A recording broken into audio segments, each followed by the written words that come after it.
बिस्मिल्लाहिर्रहमानिर्रहीम। साहिबो हरमैन शरीफैन मुसलमानों के लिए इंतहाई एहतराम की जगह है, यानी खाना काबा और मस्जिद नबवी। मस्जिद नबवी और खाना काबा के बारे में आप जानते हैं कि खाना काबा में आप एक नमाज पढ़ें तो 1 लाख नमाज पढ़ने का सवाब मिलता है, और मस्जिद नबवी में एक नमाज पढ़ें तो 50,000 नमाज पढ़ने का सवाब मिलता है।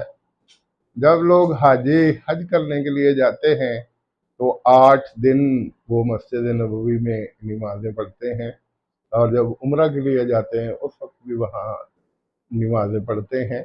और ये इंतहाई मुक़द्दस मकाम है जहाँ हज़रत मोहम्मद सल्लल्लाहु अलैहि वसल्लम की ज़िंदगी के बहुत से साल गुजर गए, जहाँ उन्होंने तबलीग की, जहाँ उन्होंने आसमान से उतरने वाले कुरान की तशरीह व तौज़ीहात बयान की। और यही वो मस्जिद नबवी है जहाँ आपकी ज़िंदगी में हज़रत अबू बकर सिद्दीक ने 17 नमाज़ें पढ़ाई थीं। यही वो मस्जिद नबवी है जहाँ से हज़रत मोहम्मद सल्लल्लाहु अलैहि वसल्लम जहाँ बैठ के गैर मुल्की सफ़रा से मिला करते थे, उलमाए कराम को ट्रेनिंग देते, और फिर वो दूसरे इलाकों में जाकर तबलीग किया करते थे। यहीं से लश्कर रवाना किए जाते, और वो दूसरे मुल्कों में जाके मुस्लिम फौज की तरफ से मुस्लिम फौज की तरफ से मुस्लिम फौज में शामिल होके गैर मुस्लिमों से लड़ते, और देखते ही देखते बहुत से इलाके फतह हो गए। और एक वक्त आया कि अल्लाह ताला के नबी के बाद हज़रत उमर फारूक के दौर में 26 लाख मुरबा किलोमीटर के रकबा पर मुसलमानों की हुकूमत थी। यानी ये 7 बर्रे आज़मों में से 3 बर्रे आज़म बनते हैं। तो ये सारी मुहिम जोई मस्जिद नबवी से होती थी।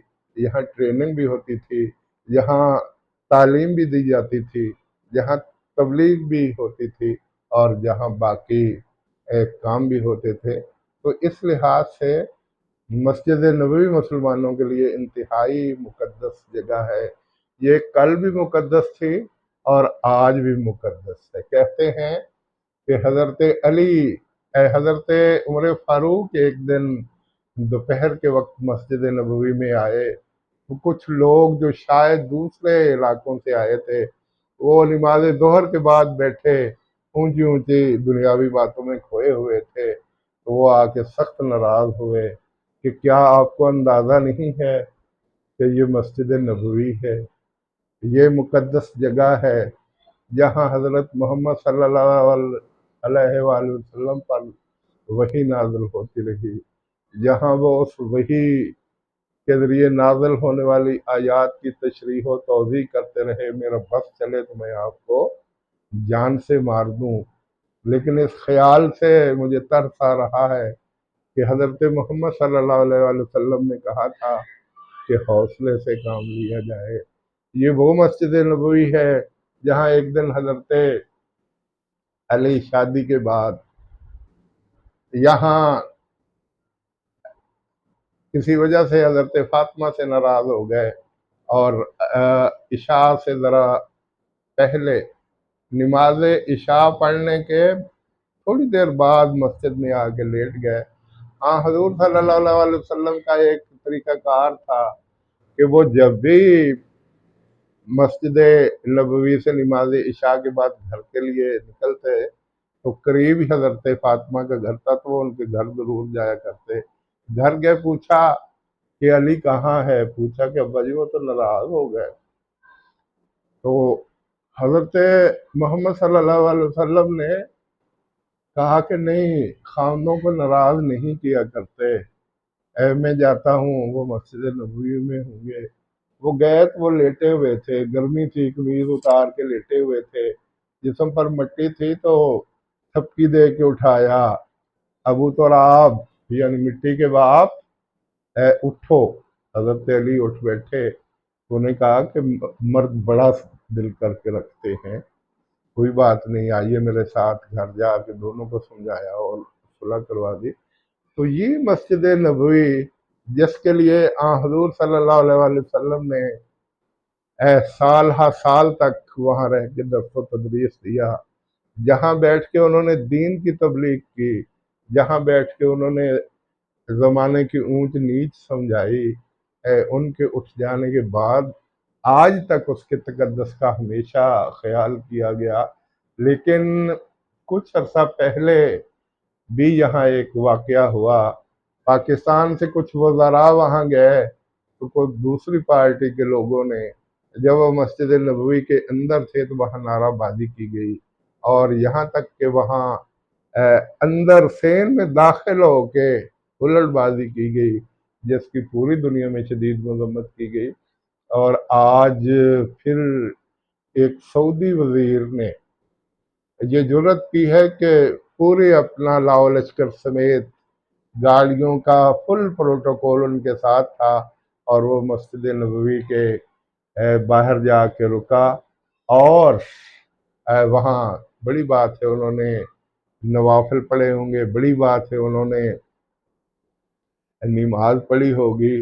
तो पूरी दुनिया में इसके खिलाफ शदीद गम और गुस्सा पाया जाता है कि देखो, यहाँ अल्लाह ताला के नबी के बाद खुलफाए राशिदीन ने वक्त गुजारा, फिर इसके बाद दीगर उलमाए किराम ने वक्त गुजारा, और इमाम मालिक रहमतुल्लाह अलैह जैसी जय्यद हस्ती ने 40 साल तक मस्जिद नबवी में दर्स दिया, और वो इतनी आहिस्तगी से वर्क पलटा करते थे कि कभी किसी के कानों में आवाज भी नहीं गूंजी थी।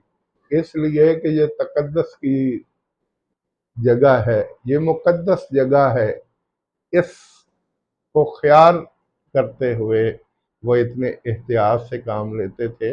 और आज हालत ये हो गई है सऊदी अरब में, वाकई बहुत से मामलात ऐसे हैं जिन पर उंगलियां उठती हैं।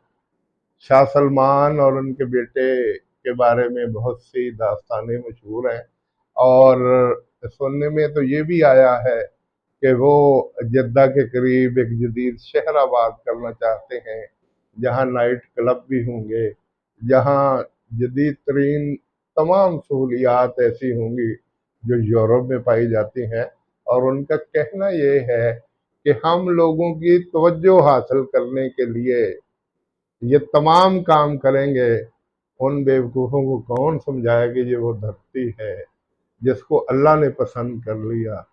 खाना काबा वो जगह है जहाँ से उसके तकद्दस को देखते हुए कबूतरों की डारें आती हैं, और मंजिल के करीब आके वो तकसीम हो जाते हैं, कुछ इस तरफ से गुजर जाते हैं, कुछ इस तरफ से गुजर जाते हैं। तो ये सऊदी अरब में जो तेल की बरकत है, सऊदी अरब में जो बाकी माल और दौलत है, जो सोने की रेल तेल है, सऊदी अरब में ये जितने बैरूनी लोग आके कमा रहे हैं और खा रहे हैं, ये इन दो मुकद्दस जगहों की वजह से है, खाना काबा की वजह से और मस्जिद नबवी की वजह से। कहते हैं कुछ पाकिस्तानी साइंसदान उन साइंसदानों से मिले जो चांद पे गए, तो उन्होंने कहा कि हमने चांद पे जाके बड़ी हैवी दूरबीनें लगा के देखा तो पूरी दुनिया स्याह दिखाई दे रही थी। सिर्फ दो मकामात ऐसे थे, एक खाना काबा और दूसरा मस्जिद नबवी, ये रोशन दिखाई दे रहे थे। बाकी तमाम दुनिया रोशन दिखाई नहीं देती, स्याह धब्बे की सूरत दिखाई देती थी। तो आप इसी से अंदाज़ा लगाइए कि ये जगहें कितनी मुकद्दस हैं। तो हुकूमत सऊदी अरब और इसके जो अरबाब बस्तो कुशाद हैं, उन्हें सोचना चाहिए कि इतनी तकद्दस वाली जगह का ख्याल रखिए, जिसका ख्याल खुदावंद करीम को भी रहा, जिसका ख्याल حضرت محمد صلی اللہ علیہ وآلہ وسلم نے زندگی بھر محسوس کیا. کہتے ہیں جب وہ ہجرت کر کے مدینہ کی طرف جا رہے تھے تو مکہ سے باہر جا کے آنکھوں میں آنسو لے آئے. اے مکہ، میرا دل نہیں چاہتا کہ میں یہاں سے جاؤں، لیکن تیرے فرزند مجھے رہنے نہیں دیتے. ان حالات میں وہ جب مدینہ منورہ چلے گئے تو وہاں جا کے تڑپتے رہے کہ وہ کون سا لمحہ آئے گا کہ ہم دوبارہ مکہ جائیں گے اور پھر اس دھرتی پر قدم رکھیں گے. اور پھر وہ وقت آیا کہ خانہ کعبہ میں دوبارہ جب وہ واپس آ رہے تھے فاتحانہ انداز میں، ان کے ساتھ لو لشکر تھا، وہ بڑی پاور میں تھے، وہ بڑی قوت کے ساتھ آ رہے تھے، لیکن کوئی تکبر نہیں تھا، کوئی کروفر نہیں تھا، عاجزی تھی، تحمل تھا. اور اعلان فرما رہے تھے جو خانہ کعبہ میں داخل ہو جائے اس کو کچھ نہیں کہنا، بچوں کو کچھ نہیں کہنا، ضعیف اور خواتین کو کچھ نہیں کہنا.